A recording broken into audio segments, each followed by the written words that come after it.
د افغانستان پخوانی ولسمشر حامد کرزي د هیواد د خپلواکۍ بیرته ترلاسه کولو 140مې کلیزې په مناسبت د مبارکۍ په پیغام کې یو ځل بیا له سرپرست حکومت څخه غوښتي چې د نجونو پر مخ ښوونځي او پوهنتونونه بیرته پرانیزي. کرزي پر خپل ټویټر کې هیله څرګنده کړې ده چې د هیواد ټول خلک دې د خپلو ماشومانو د تعلیم په برخه کې له هیڅ ډول هڅو ډډه ونه کړي. کرزي په هیواد کې د افغانانو ترمنځ پر خپلمنځي خبرو هم ټینګار کړی دی.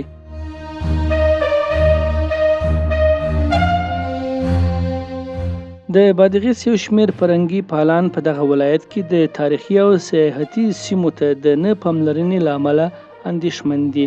مدني فعالان وایي که د دغه ولایت تاریخي ځایونه او آثار بیرته جوړ او ونه ساتل سي، دغه فرهنګي هویت به یې پر یوه کنډواله بدل سي. خو بادغیس د اطلاعاتو او فرهنګ رئیس وایي چې دغه اندېښنې یې د اطلاعاتو او فرهنګ وزارت سره شریکې کړي دي.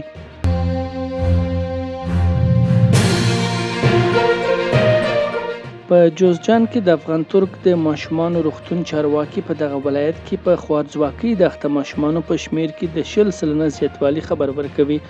د چارواکو د معلوماتو له مخې دغه روغتون ته هره ورځ 300 ناروغ ماشومان وروړل کیږي چې له دې جملې څخه 15 تنه په سختي خوارځواکۍ اخته دي. په کندوز کې سیمه ییزې سرچینې د دغه ولایت په مرکز کې د اورلګیدنې خبر ورکوي. سرچینې وایي چې دا اورلګیدنه نن سهار 10 بجې د شپږمې امنیتي او زیړبند د امام صاحب بندر کې شوې ده. یادې اورلګیدنې تر اوسه هټیوال ته له 2 میلیونو ډیرو افغانیو زیان اړولی دی. د کندوز د امنیه قومندانۍ ویان جمالدین خاکسار د دې پیښې د تایید ترڅنګ وایي چې اور د ګازو یوې ډبې د چاودنې له کبله بل شوی او تر اوسه 3 غرفو ترې اور اخیستی دی.